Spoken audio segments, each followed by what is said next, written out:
ਕਰਨ ਤੋਂ ਪਹਿਲਾਂ ਰਸਨਾ ਪਵਿੱਤਰ ਕਰੋ। ਆਖੋ ਜੀ ਵਾਹਿਗੁਰੂ ਜੀ ਕਾ ਖਾਲਸਾ ਵਾਹਿਗੁਰੂ ਜੀ ਕੀ ਫਤਿਹ।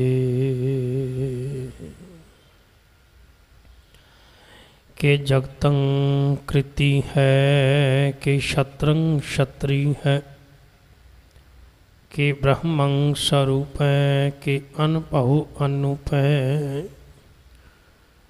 धन गुरु कलगीधर महाराज रहमत कृपा कर रहे हैं कि हे अकाल पुरख परमात्मा, तू इस जगत नूं साजण वाला है। जगतं कृति है। कृत का अर्थ हुंदा है कम। कृति वो किरत करन वाला, साजना करन वाला, बनाउण वाला। आ सारी रचना उस करते की रचना बनाई हुई साजी हुई है, घड़ी हुई है उन्हें। जिवें कोई मनुख तस्वीर बनाउंदा है, उस अंदर वख-वख रंग भरदा है, वही तस्वीर बड़ी खूबसूरत नज़र आउंदी है। मूर्ति घड़न वाला पत्थर दे नूं तराश के ते विचों खूबसूरत एक मूर्त प्रगट कर देंदा है। इसे तरह ही दुनिया दे अंदर मनुख की कलाकारी कि मनुख ने विगड़ियां हुई चीज़ों नूं सवार लिया, घड़ लिया। जिवें ही उन्होंने घड़िया तो वह घड़दियां ही उन्हों का रूप रंग वखरा हो गया। जिवें ही उन्हों की घाड़त घड़ी गई, उवें ही वो कीमती हो गई, खूबसूरत ते प्यारियां लगन लग गई। अकाल पुरख ने ये कायनात नूं घड़िया है, बनाया है, साजिया है, सवारिया है। तां ही उनकी बनाई हुई एक एक चीज़ सानूं प्यारी लगती है, चंगी लगती है। हुण उन्हें केवल एको ही चीज़ नहीं बनाई, उन्हें तो बेअंत चीज़ां बनाईयां। कमल का फुल वेख लीए, एक ही बहुत सी लाल रंग का, किन्ने रंगां दे ने। गेंदे दे फुल वेख लवो, इको दरख्त वेख लवो, उहदे तो किन्ने प्रकार के फल लगते हैं। फल इको ही काफ़ी सी खाण वास्ते, पर बेअंत फल परमात्मा ने ला दिते। क्यों? क्योंकि उस मालिक ने हर एक चीज़ नूं इस तरीके नाल बनाया कि मनुख वेख के केवल यही समझे कि हे अकाल पुरख, तेरी बनाई हुई जिहड़ी रचना है वो सब तो न्यारी ते वखरी, उस वर्गी कोई बना नहीं सकता। दूसरी गल, जिहड़ियां चीज़ां उन्हें बनाईयां ने, भावें मनुख उन्हां दी नकल जरूर करदा है, पर उस वर्गी बना नहीं कोई सकता। असल दा नकल जिहड़ा है वो बनाया जा सकता है, इहदे विच कोई वड्डी गल नहीं। पर जो चीज़ परमात्मा ने बनाई है हूबहू उस वर्गी नहीं कोई बना सकता। एक दिन पहला भी जिक्र किया सी कि मान लो कोई बड़ी खूबसूरत मूर्त बना ले किसी मनुख की, पर जिंदगी नहीं पा सकता ना। श्वास थोड़ा दे सकता है, जिंद थोड़ा दे सकता है। तो उस करते की जिहड़ी रचना है वो अद्भुत है, न्यारी है। अते धुर तो ही उहदी रचना जिहड़ी है आपां जीव संसार दे वेखदे आ रहे हैं, मन नूं मोह लैंदी है। उहदी कुदरत नूं वेख के मनुख बलिहारे जाता है, कुर्बान जाता है। कलगीधर महाराज आखदे ने कि हे अकाल पुरख, तू रचनहार है, तू करता है, तू साजण वाला है। एक एक चीज़ नूं तू आप घड़िया है, बनाया है, साजिया है। कि शतरंग छतरी है, तू छतरियां दा छतरी, सूरमियां दा सूरमा है। तेरे वर्गा कलाकार कोई नहीं, तेरे वर्गा घड़नहार कोई नहीं, ना ही उस वर्गा कोई दुनिया दे अंदर चित्रकार है, ते ना ही उस वर्गा को दुनिया अंदर सूरमा है। सूरमे बड़े हुए ने, पर उस वर्गा सूरमा दुनिया में कोई नहीं है। इनका कारण यह है कि जिन्ने भी संसार दे विच योधे सूरमे हुए ने, वो सारे अकाल पुरख तो ही बल मंगते हैं। वड्डे वड्डे राजे जिहड़े ने, वो जंगां जिन्हां जदों जाते सन तो पहला आराधना करते सन अकाल पुरख की। इतिहास में एक बड़ी प्यारी घटना आती है। महाराजा रणजीत सिंह एक बार इन्हों ने निशौरे ते चढ़ाई करनी सी, पर इन्हों पता लग्या भी अगे शाही लश्कर फौजां ज़्यादा ने, साडियां घट ने, साडे कोल इन्ने हथियार भी नहीं, उन्हां कोल ज़्यादा हथियार ने। तो महाराजा रणजीत सिंह ने जंग की मुहिम तो जाण तो पहला एक गुरुद्वारे साहिब विखे ग्रंथी सिंह तो अरदास कराई। कह लगे अरदास कर दिओ, असी चले आ, साडी जित होवे। ग्रंथी सिंह ने अरदास कर दी।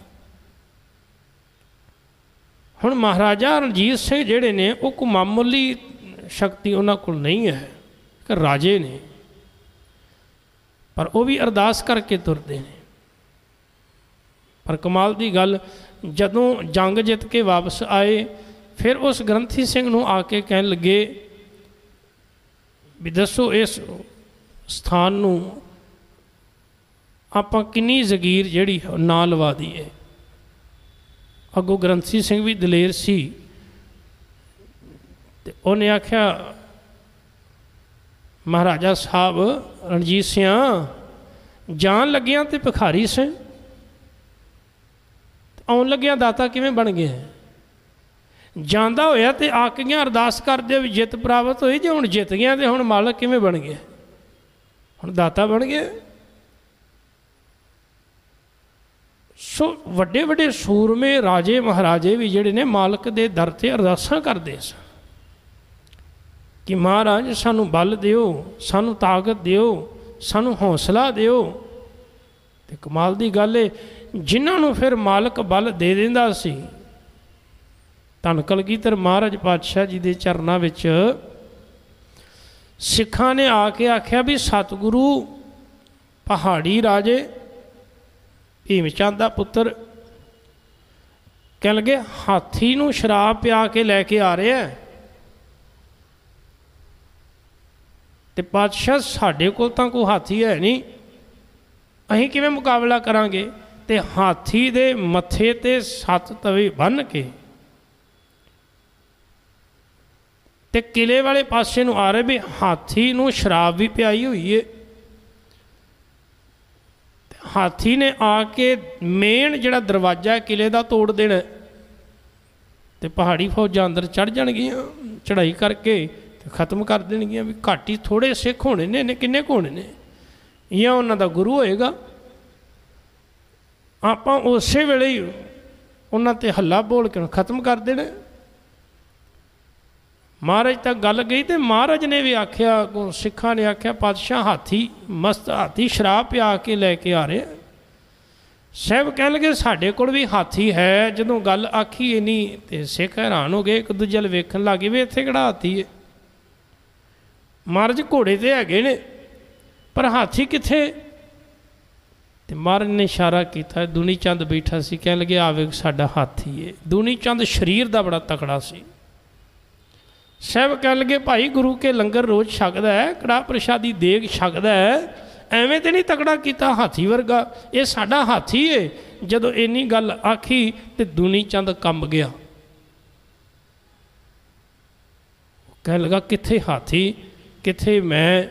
महाराज चरनां विच आया, सतगुरु चलो बंदा बंदे नाल लड़ाई करे जंग च ते गल हुंदी वखरी, पर एक हाथी नाल ते एक बंदा लड़ाई करे बराबर का मुकाबला तो नहीं होया ना। साहब कह लगे दुनी चंद हौसला रख, गुरु ते भरोसा रख, पर उन्हें भरोसा नहीं रखिया, वो डोल गया, घबरा गया। जदों रात हुई तो नालदियां नूं कहन लगा भी गल इस तरह जे मैं तो चलिया निकल, तुसीं भी कर लो तैयारी। क्यों? क्योंकि हो सकता है मैं निकल जा तो मेरे तो बाद आवे तुहाडी वारी। हुण वेखो कई मनुख ऐसे ने जिन्हां दा गुरु नाल प्यार नहीं हुंदा, पर बाहरों बड़ा ज़ाहिर करते जी भी साडा बड़ा प्यार है, तो जदों कदे परचा पै जाए ना परख दा फिर औखा हो जांदा काम। हुण गल कहानी यही बन गई। दुनी चंद जिहड़ा कहंदा सतगुरु भी जंगां होया करदियां ने, मुकाबला होया करदा है बराबरी दा, कित्थे हाथी कित्थे मैं। रात हुई कहन लगा भी मित्रों मैं चलिया जे, तुहाडे ते खतरा आ जाना जे, तुसीं भी निकल लो, जान बचा लो। ते जिन्हां नूं गुरु ते भरोसा सी उह ते आख्या भी नहीं असीं गुरु दे चरनां विच रवांगे। ते जिन्हां नूं नहीं भरोसा वो दुनी चंद वर्गे, दुनी चंद राती किले की कंध टप गए, ऐ रस्सा फड़ के थले डिग्या, लत्त टुट गई, चुक के नाल जिहड़े 4 चेले सन अमृतसर लै गए, जिहड़ा घर सी उहदा। अगों घरदियां ने भी लानतां पाईयां भी तूं दौड़ के आ गया, तैनूं गुरु ते भरोसा नहीं सी, इन्ना समा गुरु कोल रहिंदा तैनूं भरोसा नहीं बनिया गुरु कोल। एक गल याद रखना गुरु प्यार वालिओ, ये जरूरी नहीं हुंदा कि कोई मनुख गुरु दे कोल रहिंदा है ते वो अंदरों वाकई ही गुरु नाल जुड़िया होवे। गुरु नानक साहब पातशाह जी ने तां ही आख्या सी भाई मन करके पढ़ी हुई नवाज जिहड़ी कबूल हुंदी है,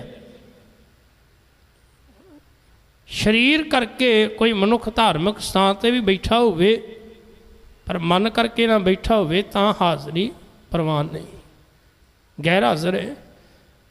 पर जे कोई बंदा दूर भी बैठा है, धार्मिक स्थान पर नहीं बैठा, कोई अपनी दुकान पर बैठा है, कोई अपने खेतों में बैठा है, कोई सफ़र कर रहा है, पर मन उनका जुड़िया हुआ है, समझ लेना वो धार्मिक स्थान में बैठे हुए मनुख नालों चंगा है, क्योंकि जुड़िया है ना। हुण दुनी चंद रहिंदा भावें गुरु कोल है, पर भरोसा अंदर नहीं बनिया, प्रतीत नहीं है, विश्वास नहीं है, दौड़ गया। सवेर हुई सिखां आख्या महाराज तुहाडा हाथी गया, तुहाडा हाथी गया। महाराज कह लगे कोई गल नहीं, जे एक चला गया होर बड़े ने। सतगुरु होर? कह लगे हाँ। कह लगे केड़ा? पर जवानी विच भाई बचित्र सिंह साहब ने आख्या बचित्र सिंह ये भी साडा हाथी है। भाई बचित्र सिंह ने हाथ जोड़े ते मत्था टेकिया पातशाह चरना में, सतगुरु जे तुसी रहमत करदे हो ना महाराज एक हाथी की हज़ारां हाथियां नाल लड़ लवांगा। वेखो हुण एक पासे दुनी चंद है, एक पासे बचित्र सिंह है, अंतर वेखो किन्ना है। गल सारी भरोसे ते प्यार दी है। महाराज तुसी हुक्म करो, जे तुसी मेहर भरे हाथ रखो तो हज़ारां हाथियां नाल बचित्र सिंह लड़ जाएगा। साहब ने मुस्करा के आख्या कह लगी बिल्कुल सानू तेरे ते भरोसा है। जे सिख नूं गुरु ते भरोसा है तो याद रखना गुरु नूं भी सिख ते भरोसा है। हुण बचित्र सिंह अगले दिन तैयारी की, जदों मस्त हाथी फौजां दे नाल सब तो अगे हाथी भाई बचित्र सिंह गुरु तो थापड़ा लैके जदों घोड़े ते सवार होया, हाथ विच बरछी नागणी फड़ी ते जाके जदों मारी हाथी दे मत्थे नूं, वो तवियां नूं विन के मत्थे विच लगी। ते हाथी हुण हाथी नूं थोड़ा पता भी अपनियां फौजां किहड़ियां ते गुरु गोबिंद सिंह दियां किहड़ियां। हाथी नूं की पता, ते जानवर जीव आ, ਉਹਨੂੰ ਕੀ ਪਤਾ ਅਜਮੇਰ ਚ ਆਉਂਦੀਆਂ ਨੇ ਪਹਾੜੀ ਦੀਆਂ ਫੌਜਾਂ, ਕਿਹੜੀਆਂ ਪਹਾੜੀਆਂ ਦੀਆਂ ਤੇ ਗੁਰੂ ਗੋਬਿੰਦ ਸਿੰਘ ਦੀਆਂ। ਬਸ ਉਹਦਾ ਤੇ ਜਿੱਧਰ ਮੂੰਹ ਹੋਇਆ ਉਹਨੇ ਫਿਰ ਤਬਾਹੀ ਮਚਾ ਦਿੱਤੀ। ਦੌੜ ਗਏ ਸਾਰੇ ਜਿੰਨੇ ਵੀ ਸਾਰੇ ਪਹਾੜੀ ਸਨ, ਭੱਜ ਗਏ। ਭਾਈ ਬਚਿੱਤਰ ਸਿੰਘ ਫਿਰ ਆਇਆ, ਮਹਾਰਾਜ ਦੇ ਚਰਨਾਂ ਵਿੱਚ ਮੱਥਾ ਟੇਕਿਆ, ਸਤਿਗੁਰੂ ਕਿਰਪਾ ਕਰਿਓ, ਇਹ ਬਲ ਇਹ ਤਾਕਤ ਤੁਹਾਡੇ ਕੋਲੋਂ ਲੈ ਕੇ ਗਿਆ ਸਾਂ, ਇਹਦੇ ਵਿੱਚ ਮੇਰਾ ਆਪਣਾ ਕੋਈ ਜ਼ੋਰ ਨਹੀਂ ਸੀ, ਰਹਿਮਤ ਕਰਿਓ। ਜੇ ਮੈਂ ਅੱਜ ਇੱਕ ਹਾਥੀ ਨਾਲ ਮੁਕਾਬਲਾ ਕੀਤਾ ਤੇ ਤੇਰੀ ਕਿਰਪਾ ਨਾਲ ਕੀਤਾ ਹੈ, ਤੇਰੀ ਕਿਰਪਾ ਤੋਂ ਬਿਨਾਂ ਬਚਿੱਤਰ ਸਿੰਘ ਕੀ ਹੈ ਹਾਥੀ ਦਾ ਮੁਕਾਬਲਾ ਕਰ ਸਕਦਾ। ਇਹ ਤਾਕਤ ਕਿਹਦੇ ਕੋਲੋਂ ਮਿਲਦੀ ਹੈ? ਗੁਰੂ ਕੋਲੋਂ, ਪਰਮੇਸ਼ਰ ਕੋਲੋਂ। ਧੰਨ ਕਲਗੀਧਰ ਮਹਾਰਾਜ ਆਖਦੇ ਨੇ, ਉਹ ਭਲਿਆ ਸੂਰਮਿਆਂ ਦਾ ਵੀ ਇੱਕ ਸੂਰਮਾ ਹੈ, ਉਹ ਹੈ ਅਕਾਲ ਪੁਰਖ। ਜੇ ਤੂੰ ਉਹਦੇ ਨਾਲ ਜੁੜ ਜਾਵੇਂਗਾ ਤੈਨੂੰ ਇੰਨਾ ਬਲ ਦੇ ਦੇਗਾ। ਯਾਦ ਰੱਖਣਾ, ਆ ਜਿਹੜੇ ਹਾਥੀ ਵਰਗੇ ਵਿਕਾਰ ਨੇ ਇਹਨਾਂ ਦਾ ਵੀ ਤੂੰ ਮੁਕਾਬਲਾ ਕਰ ਸਕਦਾ ਹੈ। ਮਾਰਨ ਤੇ ਬਾਣੀ ਵਿੱਚ ਮਨ ਨੂੰ ਵੀ ਹਾਥੀ ਆਖਿਆ, ਮਨ ਕੁੰਚਰ ਕਾਇਆ ਉਦਿਆਨੇ। ਸਾਹਿਬ ਆਖਦੇ ਨੇ ਮਨ ਵੀ ਹਾਥੀ ਵਰਗਾ ਹੈ, ਇਹਦੇ ਨਾਲ ਵੀ ਮੁਕਾਬਲਾ ਕਰਨਾ ਕੋਈ ਸੌਖਾ ਥੋੜ੍ਹਾ ਹੈ। ਹਾਂ, ਜੇ ਸ਼ਬਦ ਦਾ ਆਸਰਾ ਲਵੇਂਗਾ ਇਹ ਮਨ ਰੂਪੀ ਹਾਥੀ ਵੀ ਤੇਰਾ ਗੁਲਾਮ ਹੋ ਜਾਵੇਗਾ, ਜੇ ਤੂੰ ਉਹਦਾ ਆਸਰਾ ਲਏਗਾ। ਮਹਾਰਾਜ ਬਾਣੀ ਵਿੱਚ ਆਖਦੇ ਨੇ, ਹਸਤੀ ਸਿਰਜੋ ਅੰਕਸ ਹੈ, ਅਹਰਨ ਜਿਉ ਮਨ। ਸਾਹਿਬ ਆਖਦੇ ਨੇ ਜਿਵੇਂ ਤੇਰਾ ਮਨ ਨੂੰ ਹਾਥੀ ਵਾਂਗੂ, ਹਾਥੀ ਕੁੰਡੇ ਦੇ ਅਧੀਨ ਰਹਿੰਦਾ ਹੈ, ਐਰਨ ਲੋਹੇ ਦੀ ਵਦਾਨ ਜਿਹੜੀ ਹੈ ਭਾਈ ਹਥੌੜੇ ਦੇ ਅਧੀਨ ਰਹਿੰਦੀ ਹੈ।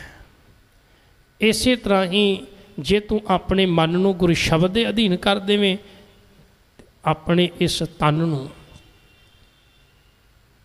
ਜੇ ਤੂੰ ਗੁਰੂ ਦੀ ਸੇਵਾ ਦੇ ਅਧੀਨ ਕਰ ਦੇਵੇਂ, ਤੇ ਯਾਦ ਰੱਖੀ ਤੂੰ ਭਵਜਲ ਨੂੰ ਤਰ ਜਾਵੇਂਗਾ।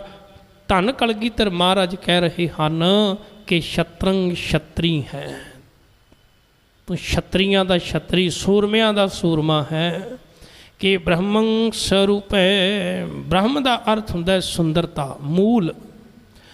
ਅਕਾਲ ਪੁਰਖ ਦਾ ਜਿਹੜਾ ਸਰੂਪ ਹੈ ਨਾ, ਮੂਲ ਸੁੰਦਰਤਾ ਦਾ ਸੋਮਾ ਹੈ। ਜਿੰਨੀ ਵੀ ਕਾਇਨਾਤ ਵਿੱਚ ਆਪਾਂ ਵੇਖਦੇ ਹਾਂ ਸੁੰਦਰਤਾ, ਇਹ ਅਕਾਲ ਪੁਰਖ ਤੋਂ ਹੀ ਜੀਵਾਂ ਨੂੰ ਪ੍ਰਾਪਤ ਹੋਈ ਹੈ। ਉਹਦੀ ਸੁੰਦਰਤਾ ਦੁਨੀਆ ਦੇ ਵਿੱਚ ਸਭ ਤੋਂ ਨਿਰਾਲੀ, ਬਨਾਵਟੀ, ਦਿਖਾਵੇ ਵਾਲੀ ਨਹੀਂ। ਜਿਹੜੀ ਇੱਕ ਸੁੰਦਰਤਾ ਆਪਾਂ ਵੇਖਦੇ ਹਾਂ ਬਾਹਰੀ ਤੌਰ 'ਤੇ ਮਨੁੱਖ ਜੋ ਸਜਾਵਟ ਕਰਦਾ ਹੈ, ਪਰ ਉਹ ਕੁਝ ਸਮੇਂ ਵਾਸਤੇ ਹੈ। ਅਕਾਲ ਪੁਰਖ ਪਰਮਾਤਮਾ ਪਰਮੇਸ਼ਰ ਨੇ ਜੋ ਸੁੰਦਰਤਾ ਸੰਸਾਰ ਵਿੱਚ ਕਾਇਨਾਤ ਵਿੱਚ ਪਾਈ ਹੈ, ਉਹ ਸਦੀਵ ਕਾਲ ਲਈ ਹੈ। ਕਿ ਅਨਭਉ ਅਨੂਪ ਹੈ, ਹੇ ਅਕਾਲ ਪੁਰਖ ਤੇਰਾ ਜਿਹੜਾ ਗਿਆਨ ਹੈ ਨਾ, ਉਹ ਤੇਰਾ ਆਪਣੇ ਆਪ ਤੋਂ ਪੈਦਾ ਹੋਇਆ ਹੈ। ਤੈਨੂੰ ਕਿਸੇ ਕੋਲੋਂ ਗਿਆਨ ਲੈਣ ਦੀ ਲੋੜ ਨਹੀਂ। ਆਪਾਂ ਦੁਨਿਆਵੀ ਲੋਕ ਗਿਆਨ ਲੈਂਦੇ ਹਾਂ ਦੂਜਿਆਂ ਤੋਂ, ਅਸੀਂ ਗਿਆਨ ਦੀ ਮੰਗ ਕਰਦੇ ਹਾਂ ਗੁਰੂ ਤੋਂ, ਪਰ ਜਿਹੜਾ ਅਕਾਲ ਪੁਰਖ ਹੈ ਉਹ ਤੇ ਆਪ ਗਿਆਨ ਦਾ ਸੋਮਾ ਹੈ, ਕਿਸੇ ਤੋਂ ਗਿਆਨ ਲੈਣ ਦੀ ਲੋੜ ਨਹੀਂ। ਉਹਦੀ ਉਪਮਾ ਨਹੀਂ ਕੀਤੀ ਜਾ ਸਕਦੀ ਕਿ ਆਦ ਅਦੇਵ ਹੈ, ਤੂੰ ਮੁੱਢ ਤੋਂ ਹੈ। ਅਦੇਵ ਦਾ ਅਰਥ ਹੁੰਦਾ ਦੇਵਤਿਆਂ ਦਾ ਦੇਵਤਾ, ਤੇਰੇ ਵਰਗਾ ਹੋਰ ਕੋਈ ਨਹੀਂ। ਸਾਰੇ ਦੇਵਤੇ ਤੂੰ ਹੀ ਪੈਦਾ ਕੀਤੇ ਨੇ, ਸਾਰਿਆਂ ਦਾ ਤੂੰ ਸਿਰਮੌਰ ਹੈ। ਕਿ ਆਪ ਅਭੀਵ ਹੈ, ਹੇ ਅਕਾਲ ਪੁਰਖ ਤੂੰ ਆਪ ਹੀ ਇਹ ਸੰਸਾਰ ਦੇ ਵਿੱਚ ਆਪਣੇ ਆਪ ਤੋਂ ਬਣਿਆ ਹੈ। ਔਰ ਇੱਕ ਗੱਲ ਹੋਰ ਹੈ, ਤੇਰਾ ਕੋਈ ਭੇਦ ਨਹੀਂ ਪਾ ਸਕਦਾ, ਤੇਰੀ ਹਸਤੀ ਆਪਣੇ ਆਪ ਤੋਂ ਬਣੀ ਹੈ। ਕਿ ਚਿਤਰੰ ਬਹੀਨੈ, ਤੇਰੀ ਕੋਈ ਮੂਰਤ ਤਸਵੀਰ ਨਹੀਂ, ਤੂੰ ਚਿੱਤਰ ਆਦਿਕ ਤੋਂ ਰਹਿਤ ਹੈ। ਅਕਾਲ ਪੁਰਖ ਦੀ ਕੋਈ ਤਸਵੀਰ ਨਹੀਂ ਬਣਾ ਸਕਦਾ, ਕਿਉਂ? ਉਹਦਾ ਕੋਈ ਰੰਗ ਰੂਪ ਚੱਕਰ ਚਿੰਨ੍ਹ ਨਹੀਂ ਹੈਗਾ। ਕਿ ਏਕੈ ਅਧੀਨ ਹੈ, ਹੇ ਅਕਾਲ ਪੁਰਖ ਪਰਮਾਤਮਾ ਤੂੰ ਕੇਵਲ ਆਪਣੇ ਆਪ ਦੇ ਅਧੀਨ ਹੈ, ਕਿਸੇ ਦੇ ਅਧੀਨ ਨਹੀਂ। ਬਾਕੀ ਸਾਰੀ ਕਾਇਨਾਤ ਪਰਮਾਤਮਾ ਦੇ ਅਧੀਨ ਹੈ, ਪਰ ਪਰਮਾਤਮਾ ਕਿਸੇ ਦੇ ਅਧੀਨ ਨਹੀਂ। ਹਾਂ, ਬਾਣੀ ਵਿੱਚ ਇਹ ਜ਼ਿਕਰ ਜ਼ਰੂਰ ਆਉਂਦਾ ਹੈ ਕਿ ਭਗਤਾਂ ਦੇ ਅਧੀਨ ਪਰਮਾਤਮਾ ਹੋ ਜਾਂਦਾ ਹੈ। भगती करने वाले। भगत जन जिहड़े हन वो अकाल पुरख परमात्मा नूं अपने अधीन कर लेंदे ने। भगत रविदास साहब ने एक थां ते आखे, परमात्मा असीं तां तेरा नाम जप के बंधना तो छुट गए, तेरे नाल सांझ पाली, तेरे नाल प्यार पै गया, प्रीत पै गई, हुण तू साडी प्रीत विच ਵੱਜ गया, हुण तू किवें छुटेगा? इस संसार दे अंदर, इस कायनात विच तेरा किवें छुटना होवेगा? तू छुट नहीं सकदा। क्यों? क्योंकि असल दे विच तू भगत जनां दे वस विच है। सो सतगुरु सच्चे पातशाह जी ने ये रहमत कृपा बख्शिश कीती है, सानू सारियां नूं समझाउणा कीता है कि भाई वो अकाल पुरख परिपूर्ण परमात्मा समर्थ है, उस वर्गा होर कोई नहीं है। वो सारियां दा सिरमौर अकाल पुरख परमात्मा बल देण वाला, ताकत देण वाला, सबना नूं रिज़क ते रज़क देण वाला, सबना नूं बंधना तो छुड़ाउण वाला है। सो ऐसे परिपूर्ण परमात्मा दे चरनां विच अरदास करिए तां जो असीं उहदे चरनां नाल जुड़ के अपना जीवन सफला कर सकीए। होइयां भुलां चूकां दी खिमा। वाहिगुरू जी का खालसा, वाहिगुरू जी की फतेह।